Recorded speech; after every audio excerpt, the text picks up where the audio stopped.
Olá, seja bem-vindo ao curso de Recursos Humanos. Desenho de cargos.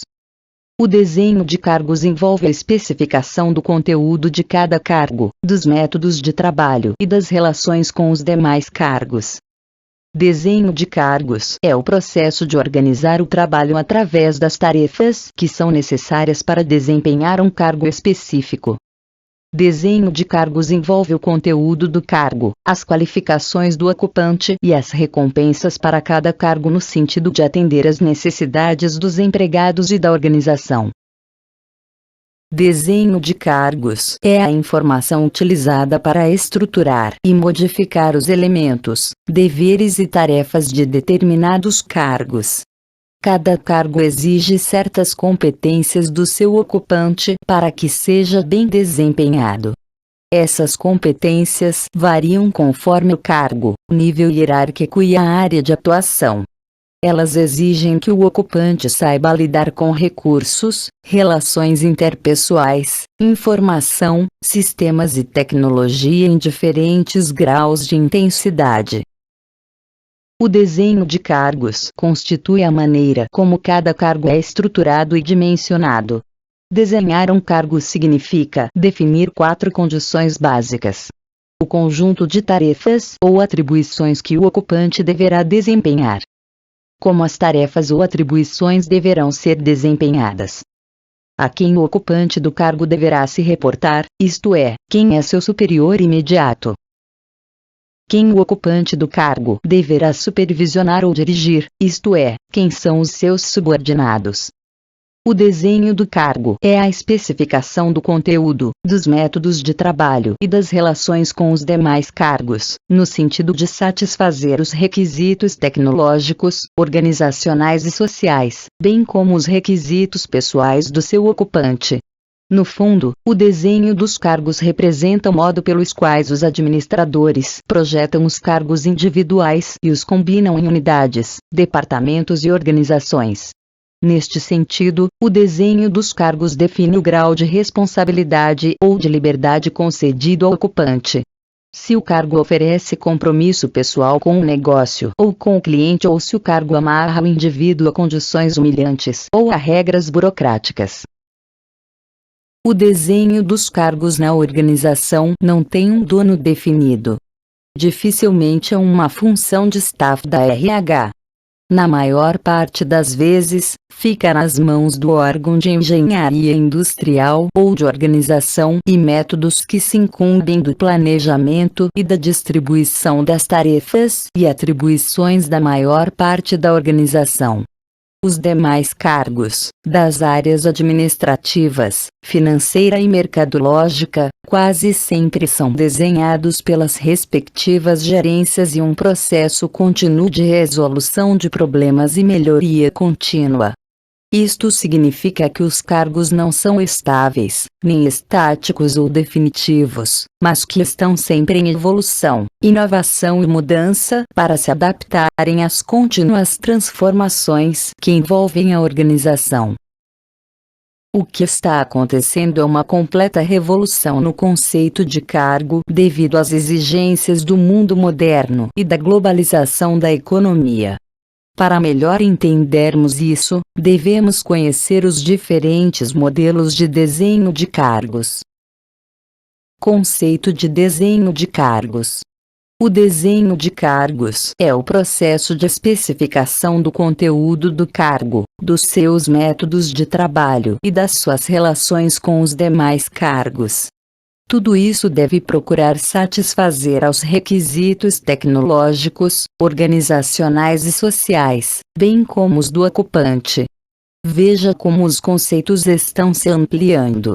O cargo como conjunto de tarefas individuais versus o cargo como uma unidade com conteúdo e método, em relação ao seu ambiente estrutural. E quando falamos em elementos relacionados, logo nasce a ideia de modelo, principalmente agora que você já tem o seu modelo individual mais ou menos formulado. Modelos de desenho de cargos.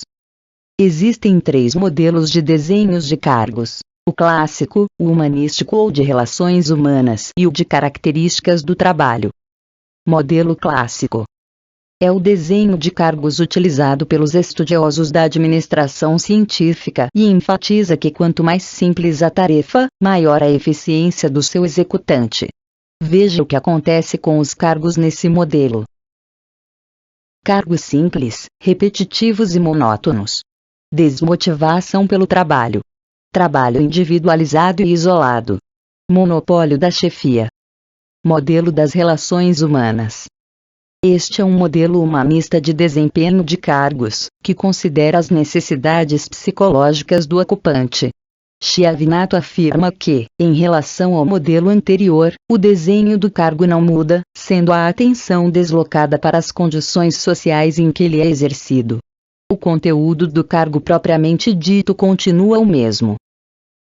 Gil acrescenta que, nas organizações que adotam a administração de recursos humanos, o desenho de cargos adota o enriquecimento da tarefa, ampliando suas tarefas e desafios. Isso por considerar que a motivação para o trabalho decorre da satisfação no cargo e não dos aspectos. Modelo de características do trabalho. Baseia-se na ideia de mudança contínua e revisão sistemática do cargo pelos dirigentes.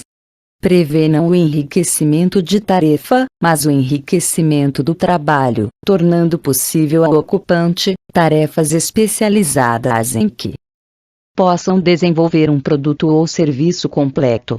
Esse modelo também é descrito por Milkovich e Bobrial, quando descrevem as características do trabalho que motivam quem o desempenha. Variedade de habilidades que a função requer para desenvolver o trabalho. Identidade da tarefa, grau em que o cargo contém uma unidade de trabalho completa. Significância da tarefa, quando o cargo exerce impacto em outras pessoas. Autonomia, que se expressa na liberdade e independência na execução das tarefas, e realimentação que o indivíduo recebe sobre seu desempenho, através de informações que a própria realização das atividades lhe fornece. Descrição de cargos. Desempenha trabalho profissional de recursos humanos nas áreas de recrutamento, seleção, teste, orientação, transferências e manutenção de arquivos de funcionários. Pode lidar com atribuições e projetos especiais relativos a queixas de funcionários, treinamento ou descrição e análise de cargos e remuneração. Trabalha sob supervisão geral. Possui autonomia para tomar iniciativas e fazer julgamentos no desempenho das tarefas que lhe são atribuídas. Funções essenciais: prepara material escrito de recrutamento e anúncios de emprego para colocação de candidatos. Programa e conduz entrevistas pessoais para determinar a adequação de candidatos a emprego. Inclui a revisão de solicitações de emprego e currículos enviados para pessoal qualificado. Supervisiona a administração de programas de teste. É responsável pelo desenvolvimento e aprimoramento de instrumentos e procedimentos de teste. Apresenta programa de orientação a todos os novos funcionários. Revisa e desenvolve todos os materiais e procedimentos para o programa de orientação. Coordena a divisão de divulgação de vagas e o programa de transferências. Estabelece os procedimentos para o anúncio de vagas. É responsável pela revisão de pedidos de transferência. Mantém um relacionamento de trabalho diário com gerentes de divisão em questões de recursos humanos. Divulga políticas ou procedimentos de RH novos ou revisados a todos os funcionários e gerentes. Desempenha deveres relacionados, conforme a atribuição pelo gerente de recursos humanos. Especificações do cargo: graduação em gestão de recursos humanos, administração de empresas ou psicologia industrial. Ou uma combinação de experiência, grau de instrução e treinamento equivalente a um curso universitário com duração de 4 anos em gestão de recursos humanos. Conhecimentos profundos dos princípios da seleção de funcionários e colocação de pessoal. Capacidade de expressar ideias claramente nas comunicações tanto escritas quanto orais. Capacidade de planejar de forma independente e de organizar as próprias atividades. Conhecimentos de aplicativos de informática relativos a recursos humanos são desejáveis. Conceito de descrição de cargos.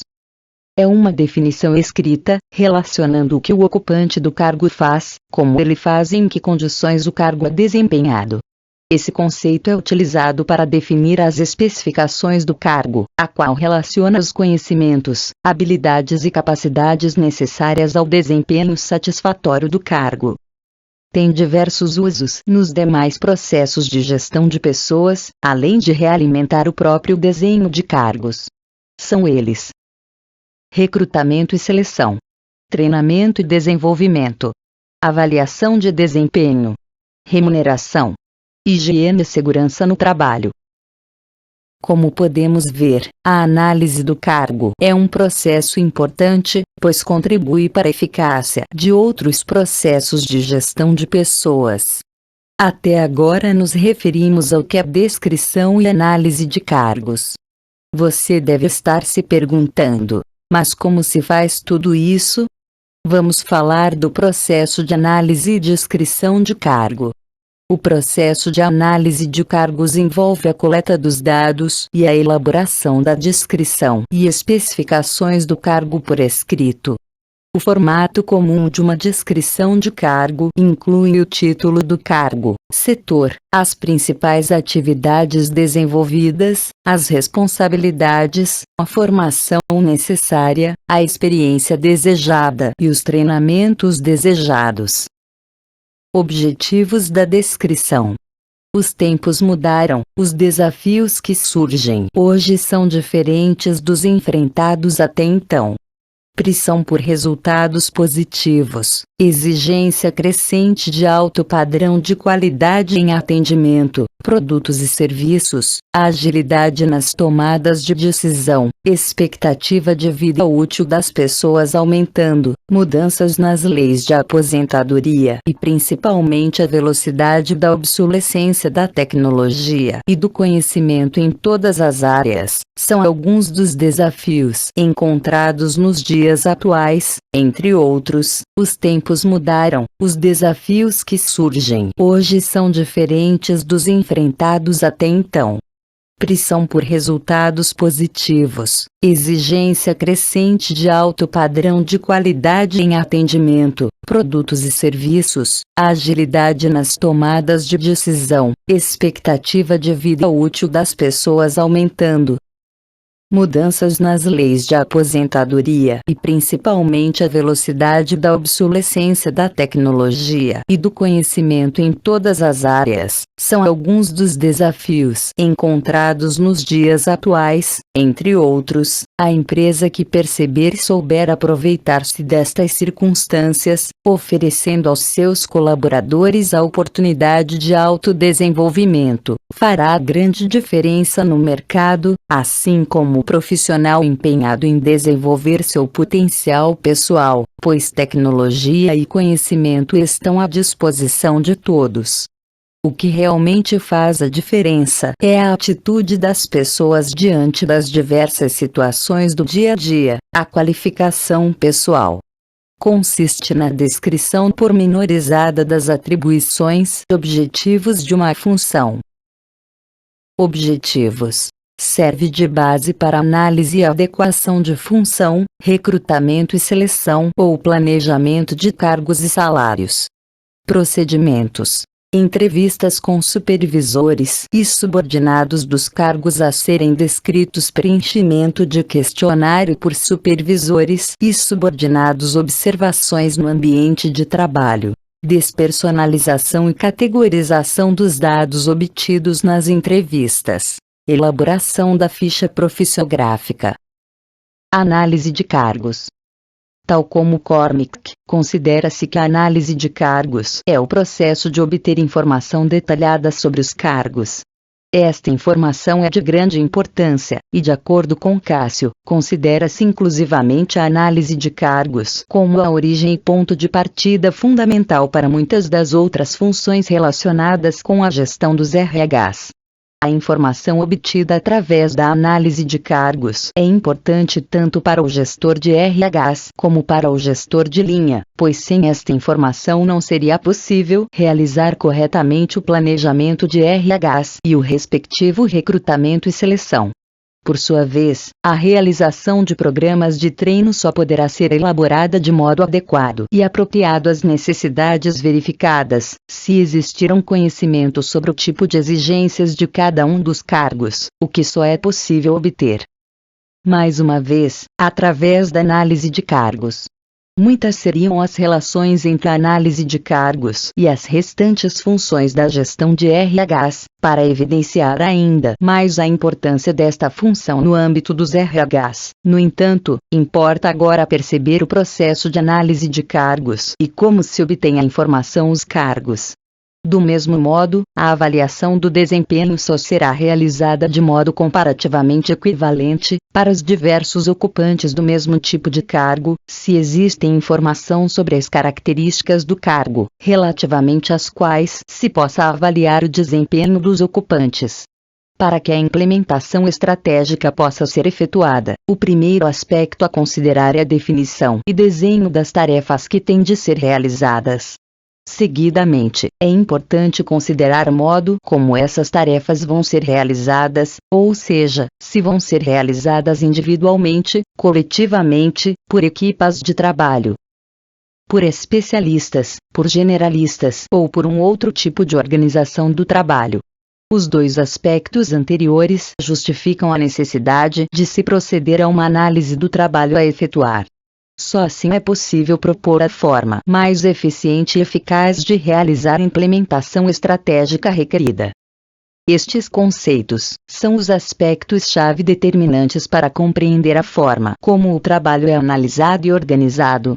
Deste modo, a análise de cargos tem como objetivo a análise dos cargos existentes para obter informações necessárias a outras atividades de gestão de RHs, como é o caso do recrutamento, seleção, treino, avaliação do desempenho e remuneração, entre outras atividades. Por sua vez, o desenho de cargos tem como objetivo a redefinição dos cargos existentes, para os tornar mais eficientes na organização ou mais motivantes para os respectivos ocupantes. Existe, portanto, uma certa relação de complementaridade entre estes dois aspectos. O desenho de cargos tem uma natureza mais ativa relacionada com a necessidade de mudanças do cargo, enquanto a análise de cargos tem uma natureza mais passiva, relacionada sobretudo com a obtenção de informação sobre as características do cargo. Método de descrição e análise de cargos. Para Carrel, Hilbert Hatfield, o resultado final mais frequente de uma análise de cargo é a descrição do próprio cargo. Como referimos anteriormente, a descrição de cargos consiste na elaboração escrita de uma lista ou relatório das atividades relacionadas com o que o ocupante do cargo faz, como faz e por que faz. Apesar de não ser possível encontrar ao nível da descrição de cargos um formato padrão, dada a grande variabilidade com que este aspecto é tratado de organização para organização, no entanto, possível encontrar na maioria das descrições dos cargos três partes: identificação do cargo, descrição geral do cargo, deveres e responsabilidades do cargo. Fases da análise de cargos. A análise de cargos exige-se geralmente três fases: planejamento, preparo e execução. Planejamento é nesta fase em que todo o trabalho de análise de cargos é planejado através da determinação dos cargos a serem descritos, onde são obtidas as características, natureza e tipologia dos cargos a serem analisados. Elaboração do organograma de trabalho, para a identificação do nível hierárquico, autoridade, responsabilidade e área de atuação. Elaboração do cronograma, para saber a área de início das análises, Escolha do método de análise a ser aplicado, pois o método é escolhido de acordo com as características dos cargos. Preparo é a fase em que todas as pessoas, esquemas e materiais de trabalho deverão ser preparados para dar início à análise. Execução é a fase em que o responsável pela linha passa as informações solicitadas ao staff, para que este dê início à análise dos cargos através das informações obtidas. Em seguida, é realizada uma triagem das informações para a elaboração da redação da análise do cargo, que é apresentada aos responsáveis para aprovação final. Caro aluno, chegamos ao fim desta aula. Obrigado e até a próxima.